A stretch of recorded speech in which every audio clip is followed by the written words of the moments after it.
Muy buenos días Miami, muy buenos días a todo el sur de la Florida. Bienvenidos a En Contacto a través de Mundo Fox 8.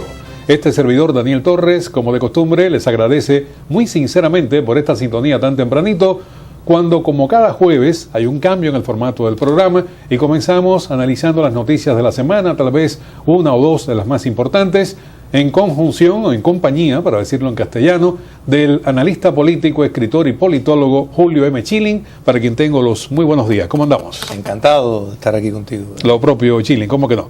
Bueno, hay muchas noticias en esta semana, pero quería dirigirme al futuro. El futuro tan cercano como en 24 horas deben de reunirse las delegaciones de Cuba y de los Estados Unidos en Washington para celebrar la segunda ronda de diálogo e intentar, no, yo digo restablecer relaciones porque realmente veo eso como una gran quimera, pero sí crear las embajadas de ambos países, tanto acá en los Estados Unidos, Cuba, como Estados Unidos allá en la capital de la isla.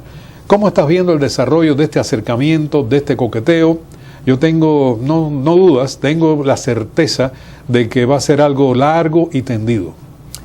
Fíjate, Daniel, yo tuve la oportunidad hace unos días de conversar con alguien que trabajaba muy de cerca con los grupos de la oposición en Cuba y me hacía los cuentos dentro de la actual sección de intereses de los Estados Unidos y uno a veces tiene una falsa impresión de cómo operan las cosas, pero Cuba comunista en efecto tiene los cubanos que trabajan ahí. Todos son de la inteligencia cubana. Todos son de la inteligencia cubana. Entonces ellos mismos, en otras palabras, cuando van ahí, tienen que entregar, por ejemplo, el USB para que ese oficial cubano pues lo ponga en su computador y baje todo. Y estamos hablando dentro del territorio técnicamente de los Estados Unidos. Correcto, correcto. Entonces, ante esa realidad, porque lo permiten, porque podrían no permitirlo. El problema es que Cuba tiene un mecanismo a través de una corporación que es del propio Estado cubano, que todo cubano que trabaje en cualquier firma o compañía o embajada extranjera tiene que pasar a través de esa compañía. Claro. Y esa compañía recluta personas que le van a ser confidentes a la inteligencia cubana. Claro. Eso es una plantilla. Todo el que trabaja en firmas comerciales cubanas, en Cuba, firmas comerciales extranjeras en Cuba, han pasado por ese tamiz. Creo que la firma se llama, si la memoria no me traiciona, Acorex, que es como se llama esa compañía. Y tú tienes que primero firmar lealtad a que cualquier cosa que tú conozcas y que te informes, traspasársela a ellos para trabajar ahí. Así que puedes tener la garantía de que todos los cubanos que trabajan en la Oficina de Intereses de los Estados Unidos, todos, desde el chofer hasta el amanuense, son de la inteligencia cubana. Claro, y es que eso porque las autoridades, por ejemplo, del país, en este caso los Estados Unidos, podrían perfectamente decir lo sentimos. No necesitamos los trabajadores cubanos. Es que no te aceptan una libre contratación de cubanos y siempre son necesarios, a no ser que te permitan, porque hay un cupo, ellos te autorizan un cupo de personas que puedan estar en el país. Y por supuesto se quedan cortos siempre para poner cubanos también adentro. Hay muchas trampas que tienen que ser discutidas en ese diálogo. Pero exacto, y yo te aseguro que por ejemplo la embajada cubana en México resiste mucho el tener personas de otro país que estén operando dentro de su territorio. En otras palabras, ellos están conscientes y juegan de unas reglas que les favorecen. Entonces, en tu pregunta de este tipo de planteamiento, cuando una de las cosas que se está discutiendo es que los diplomáticos norteamericanos pues, puedan circular libremente, porque ya de entrada hay determinadas trabas. Yo creo, Daniel, que el daño es... O sea, el daño para, por supuesto, lo que vemos en este acercamiento como algo que desfavorece la promoción de la democracia en Cuba. En efecto, el daño se hace en cuanto a la percepción que repercuta en juicios, en decisiones judiciales, en un sinfín de otras cosas no vinculadas directamente. Porque el hecho de que existen las relaciones diplomáticas, en efecto ya les sirve para en otros terrenos impactar la opinión pública. Y para mí lo más grave de todo esto, Daniel, en cuanto a los Estados Unidos, porque la realidad es, yo creo que nosotros lo hemos conversado, que los Estados Unidos tienen la soberana razón de hacer lo que le da la gana.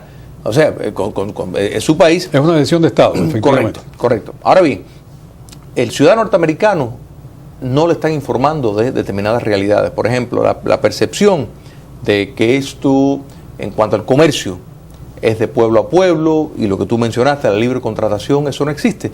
El artículo 18 de la Constitución castrocomunista vigente establece que el Estado es el encargado del comercio. Al import está ahí, hay que canalizar todo por medio de las agencias oficialistas. El comercio, de nuevo, lo que están buscando es el respaldo del Banco de Exportación e Importación de los Estados Unidos. Bueno, sabe el norteamericano el récord de crédito que tiene Cuba comunista, el riesgo que tiene en cuanto a darle crédito a una institución, a un país que probablemente no va a pagar. Está consciente de lo que sería hoy de 6 a 7 mil millones de dólares de propiedades confiscadas de ciudadanos norteamericanos. Yo creo que todas estas cosas que no han sido recompensadas, incluso en España, hay un gran movimiento ahora porque hubieron más de 3.000 familias españolas cuyas propiedades fueron confiscadas y al final no se les ha pagado nada. Los acuerdos que hizo Felipe González hace unos años atrás básicamente ha resultado en nada. Entonces, todo esto se está haciendo a espaldas a la ignorancia del ciudadano norteamericano. Entonces, por un lado, yo creo que el argumento, ¿no es verdad?, que tú mencionas, de que no va a llegar a pasos gigantes, en un sentido tal vez de jure es cierto, pero el impacto que tiene en cuanto a la opinión, la suposición, bueno, ya somos amigos, ya existe la relación, yo creo que repercuta en otros terrenos, y eso es lo que yo creo que es más dañino para los propósitos de la democracia en Cuba. Bueno, a mí me da la impresión, Chilling, estoy de acuerdo en algunas cosas contigo, en otras un problema de matices solamente, pero me da la impresión que Estados Unidos, te lo he dicho en programas anteriores, está apostando a largo plazo, ni siquiera con los Castros en el poder. Es como en la pelota, me voy a envasar en primera base con el objetivo de anotar la carrera, y crear las embajadas es ponerse en primera base solamente. Yo estoy convencido que el Departamento de Estado sabe que están atrincherados en Cuba los raulistas. Y Fidel Castro, que si está vivo, pues está dejando de hacer las cosas como tal, para que sean otras generaciones las que tengan el compromiso histórico de haber hecho el cambio, y no ellos, como dije en el programa anterior contigo, el último jueves que conversamos. Y están trabajando en ese sentido, a largo plazo, con una política casi al estilo chino, esa sabiduría de los chinos que piensan milenariamente. Bueno, Estados Unidos está actuando, al menos con esta precisión, a muy largo plazo, porque saben que de inmediato poco o nada van a obtener. La otra pregunta que te hago, y me parece que por ahí vienen las cosas ahora en este diálogo, tal parecería que Estados Unidos está decidido a retirar a Cuba de la lista de los países que respaldan el terrorismo, que colaboran con el terrorismo. Y esto sería para Cuba otro triunfo, otra entrega de la actual administración a cambio de nada. ¿Tú crees que tomen este paso, que es lo que le queda por dar ya solamente? No, por supuesto, y eso está decidido. El presidente Obama lo anunció que eso es lo que va a intentar hacer. Y él lo está planteando de nuevo con el armazón combinado de que hay que cambiar la política, que la otra política no ha funcionado, que para qué tener algo, para quitarle las excusas. O sea, que todo esto lo está vendiendo sin realmente ver a detalle que Cuba comunista sigue siendo un patrocinador del terrorismo internacional. Tenemos de nuevo el buque norcoreano cargando los misiles en clara violación de sanciones de las Naciones Unidas. ¿Dónde está la condena de las Naciones Unidas? No existe. Eso en gran medida es la exitosa campaña de relaciones públicas que tiene Cuba en todos estos foros internacionales. El impacto y la influencia que tiene sobre las FARC, sobre el Ejército de Liberación Nacional en Colombia, el poder que tiene sobre Venezuela en cuanto a determinar los cursos de acción que el régimen de Maduro toma, el hecho de que Cuba de nuevo es un nido de terroristas refugiados, que lo sigue siendo, que Cuba es un nido del dinero, del narcotráfico que ha ido a parar a Cuba, del fraude de Medicare. Esos son los temas que hay que estar hablando y las medidas que debería estar tomando los Estados Unidos, si ya pues tienen esa relación, es cómo recuperar todos esos bienes del fraude de Medicaid, del dinero del narcotráfico, que tiene claros lazos. Han sido más de un testigo de personas dentro del narcotráfico que como testimonios pues han incluido la participación de Cuba comunista en ese tráfico. Chile, te propongo ir a una pausa y cambiar de tema al regresar. Hay una ejecución prácticamente de un niño de 14 años en Venezuela a partir de la participación violenta, la represión violenta de la policía bolivariana en esta Venezuela convulsa, luego de la autorización, por ley incluso, de que se puede utilizar la fuerza letal para reprimir a los manifestantes. Son 7 ya los muertos, pero en las últimas 24 horas un niño de solamente 14 años de edad. El mundo está indignado con esto que ha ocurrido. Vamos a la pausa y regresamos con este tema.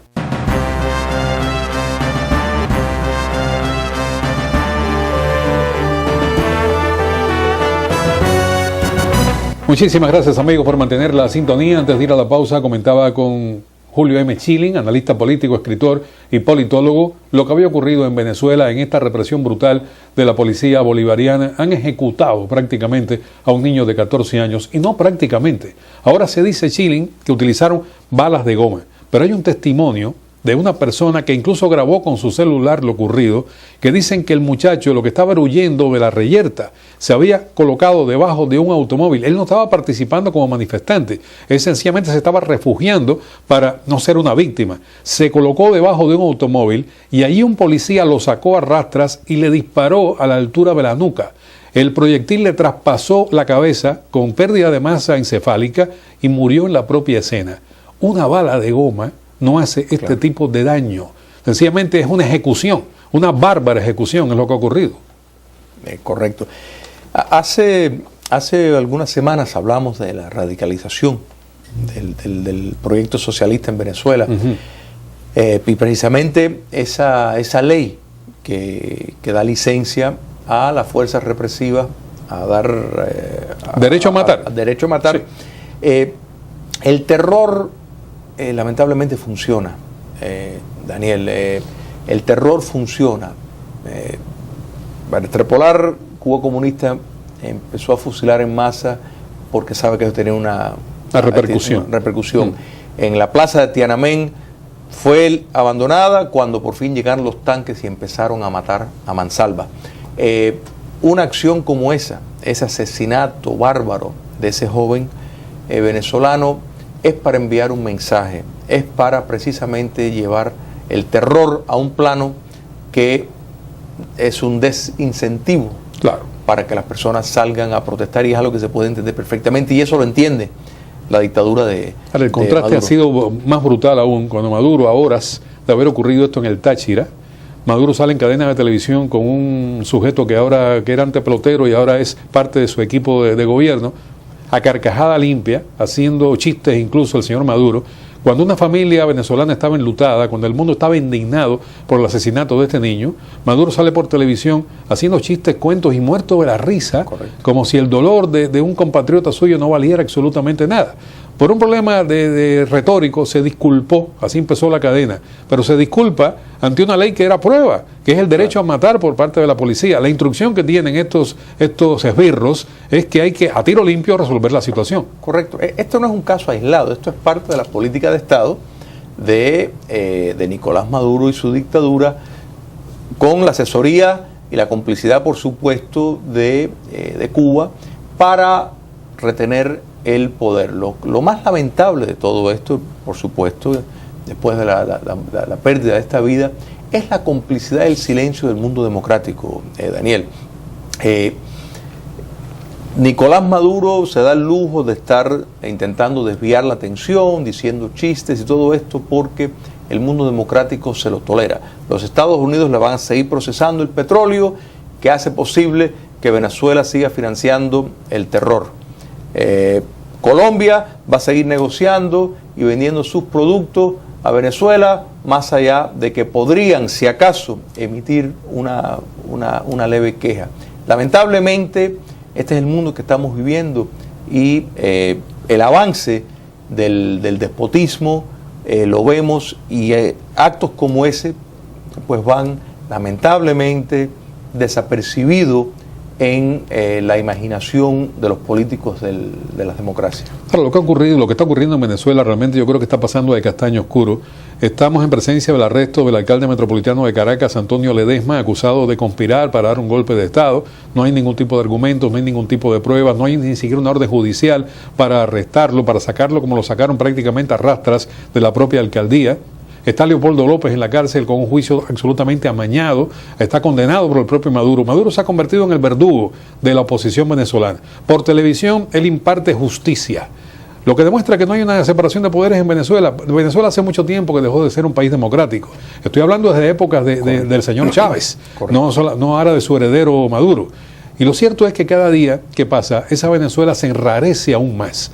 A mí me da la impresión que estos asesinatos, que estos encarcelamientos, que este apretar de tornillos por parte de Maduro, también receta que le ha dado indiscutiblemente Cuba y que le ha dicho el único camino que tú tienes es endurecer la posición, que esto en algún momento va a hacer saltar los cerrojos de esa caja de Pandora y que él está cavando su propia tumba. Porque un pueblo puede aguantar un tiempo esta represión, pero no todo el tiempo ese pueblo se va a dejar aplastar. Al menos así lo pienso. Y hay que dejar de pensar en las vías electorales y democráticas, porque aquello no es una democracia, y mucho menos van a respetar una decisión electoral. O sea que yo creo que la calle va a definir el futuro de Maduro. Si la calle se calienta, Maduro tiene que salir del poder. Quisiera que eso fuera, o sea, que eso ocurriera, pero no lo creo. No creo que eso va a ocurrir porque la calle la desactivaron. Y mucho de la responsabilidad la tiene también la oposición venezolana, que pidió retornar a un proceso electoral que es totalmente fraudulento y es más absurdo, bien ha validado esta dictadura. No va a ocurrir porque cosas como esta, el asesinato a sangre fría de este joven, el arresto de un alcalde como Ledesma, el invento, el fraude que hay de presentar cargos, hasta la bala con que te matan te quieren cobrar. Entonces, mientras eso esté ocurriendo, las democracias del mundo no hacen nada, los foros internacionales no hacen absolutamente nada, la represión va a continuar y el pueblo, no es casualidad que los lugares donde más represión hay, no ves ni una manifestación de ningún tipo. Mira Corea del Norte, recordemos la Rusia de Stalin, el régimen nazi, no lo había porque la represión es severa. Entonces, eso es lo que vemos. Lo que vemos en Cuba comunista, focos aislados, y cuando ya tú ves un grupo de más de 15 o 20, enseguida salen las turbas paramilitares a darle conclusión a eso. De manera de que es dar la impresión de que hay libertad, dar la impresión de que hay tolerancia, pero realmente no lo hay. Y el terror, de nuevo, tiene un impacto geométrico. Bueno, Chilin, te agradezco muchísimo. Lamentablemente no tenemos más tiempo en el día de hoy. Te agradezco mucho tu participación acá como cada jueves y la invitación vitalicia para que estés con nosotros la próxima semana. Con mucho gusto. Muchas gracias nuevamente a ti. Gracias.